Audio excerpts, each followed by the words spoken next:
Mais où va Clermont? C'est assez surprenant, mais le club a déclaré que son mercato était terminé. On connaît donc le groupe pour l'année prochaine et ça fait pas mal parler. Beaucoup de supporters sont très sceptiques. Il y a des profils spécifiques qui ont été cherchés. Et puis, il y a un poste qui pose question, c'est celui du numéro 10. On va essayer d'analyser tout ça ensemble et de comprendre la direction que prend l'ASM. Si vous aimez ce type de contenu où on prend le temps d'analyser, pensez à vous abonner et à liker, ça prend 2 secondes et ça m'aide beaucoup. Alors concrètement, niveau transfert, on a 7 arrivées et autant de départs. Pourquoi ça fait débat? Déjà parce que sur les 7 joueurs qui arrivent, il y en a 5 qui jouent actuellement en Pro D2. On va faire au cas par cas, on verra ce que ça peut donner comme compo un petit peu plus tard. Donc, dernière signature, celle de Tevita Ratouva, le deuxième ligne de Brive. Voici comment Christophe Furios le décrit, un joueur fort sur les bases, dur, agressif, qui attaque la ligne d'avantage et défend avec férocité. C'est vrai, et je rajouterai parfois à la limite, parce que là, sur ces 3 derniers matchs, c'est quand même 2 cartons rouges et un carton jaune. Christophe Furios dit quelque chose d'intéressant. C'est un profil de gros porteur de balles que nous n'avons pas vraiment dans notre effectif. On va voir la volonté dans ce mercato de densifier encore plus le paquet d'avant qui est quand même la marque de fabrique de l'ASM depuis qu'il est arrivé. Et pour moi, il y a une autre signature qui vient symboliser ça, c'est celle de Pio Mouaroua de Grenoble. Pour ceux qui ne le connaissent pas, c'est vraiment un joueur fidjien avec un profil de déménageur, 1m91 pour 125 kg. Pour donner un ordre d'idée, c'est quasiment une vingtaine de kilos de plus que Fritz Lee qu'il vient à mon avis remplacer en troisième ligne. Devant, il y a une autre recrue en troisième ligne, c'est Célevasio Tolofoa, l'ancien Toulousain, actuellement à Toulon, qui va essayer de venir se relancer à l'ASM. Ce qui est assez surprenant, c'est qu'il arrive pour un prêt de 2 ans. Je ne sais pas trop pourquoi, mais j'imagine que ça doit être financier. À la mêlée, Lucas Zamora, qui est remplaçant à Soyons-Angoulême, va remplacer Enzo Sanga. C'est un jeune joueur de 20 ans. À mon avis, il arrive derrière Jono Ebezi et il aura très peu de temps de jeu. Et puis on arrive à un poste qui pose pas mal de questions. À l'ouverture, les 2 titulaires, Anthony Bello et Benjamin Urdapieta, quittent le club. Je vais rajouter aussi le départ d'un jeune qui est qualifié de grand espoir, Luca Guillot, qui prend la direction de Castres. Personnellement, je ne le connais pas, mais j'en ai entendu beaucoup de bien de la part des supporters clermontois qui sont déçus de son départ. L'ASM devait donc trouver 2 nouveaux numéros 10 pour la saison prochaine. Alors assez tôt, il y a eu la signature du néo-zélandais Harry Plummer. Il arrive clairement dans la peau d'un titulaire. Il a été élu meilleur joueur de sa province des Auckland Blues l'année dernière. Il a même disputé 4 minutes avec les All Blacks. Je pense qu'il y a beaucoup d'attentes autour de son arrivée. C'est un ouvreur plutôt complet, capable de buter. Et puis, il fallait un autre ouvreur. Et là, ça a un peu surpris tout le monde. C'est l'arrivée de Tom Raffi, un jeune de 20 ans qui peine à avoir du temps de jeu à Brive cette année. Vous l'avez peut-être déjà découvert avec l'équipe de France U20. Ça reste un gros pari parce qu'aujourd'hui, il a peu de références au plus haut niveau.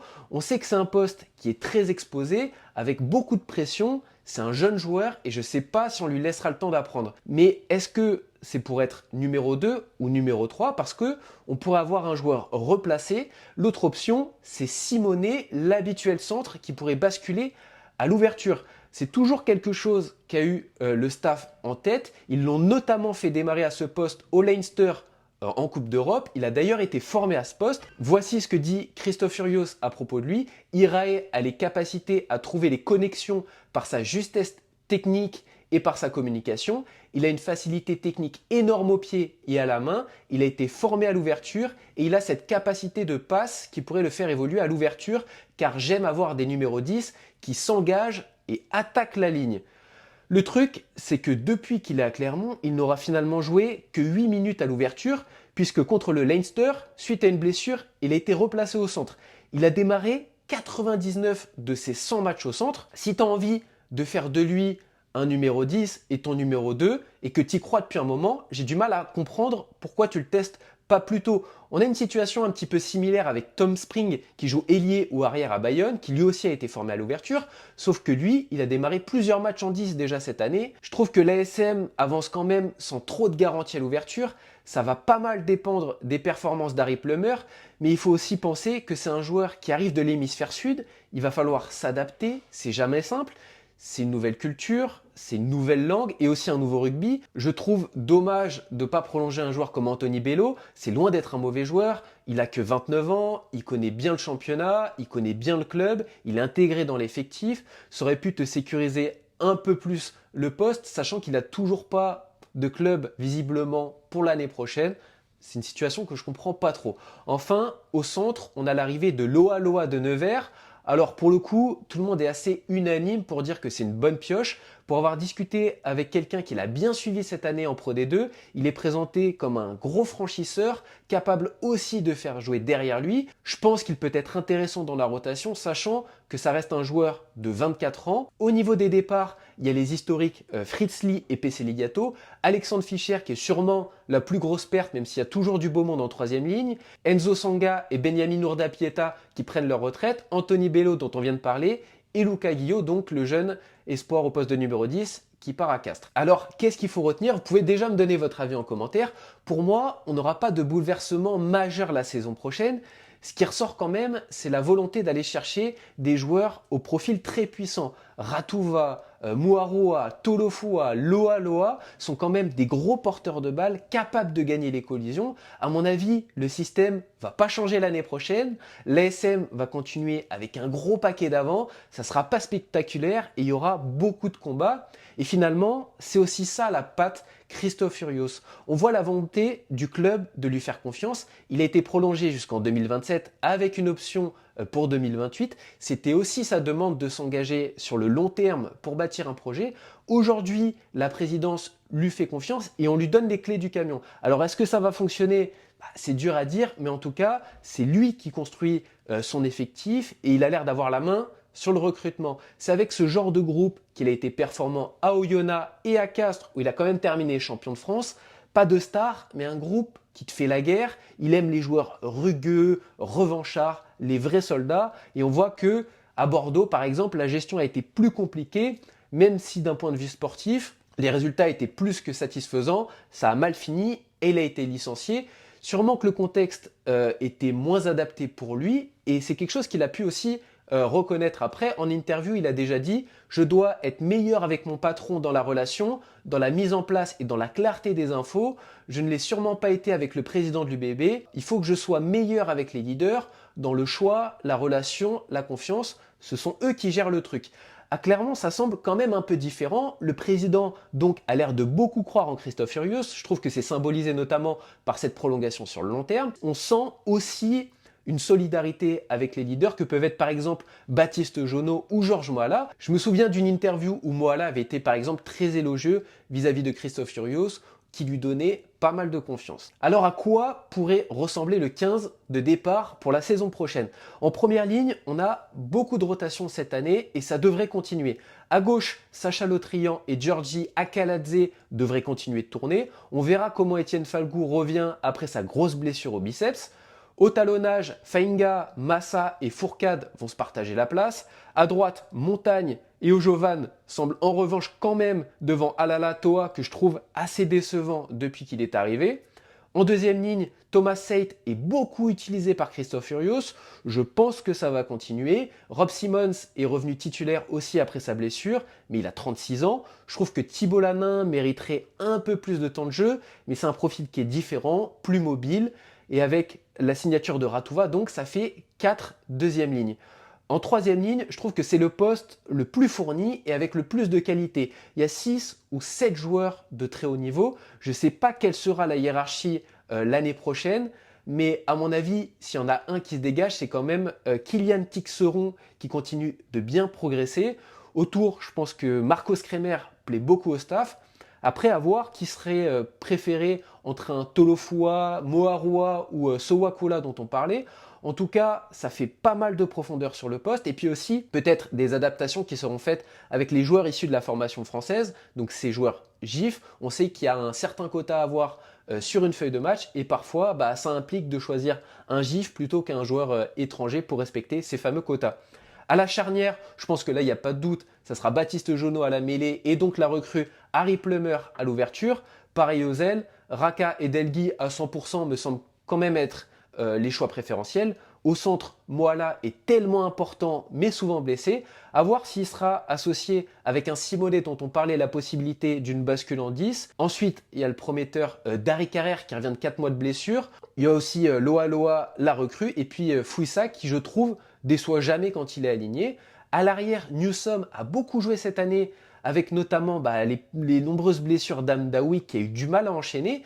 J'ai trouvé ses performances un peu contrastées et dans le projet de jeu d'Urios, je me demande si Amdaoui ne serait pas privilégié. Il a quand même un jeu au pied plus long et il est aussi meilleur justement sous les ballons hauts. À voir qui sera préféré l'année prochaine. Alors concrètement, si je devais juger le groupe pour la saison prochaine, je trouve que c'est solide devant, encore un peu plus que cette année.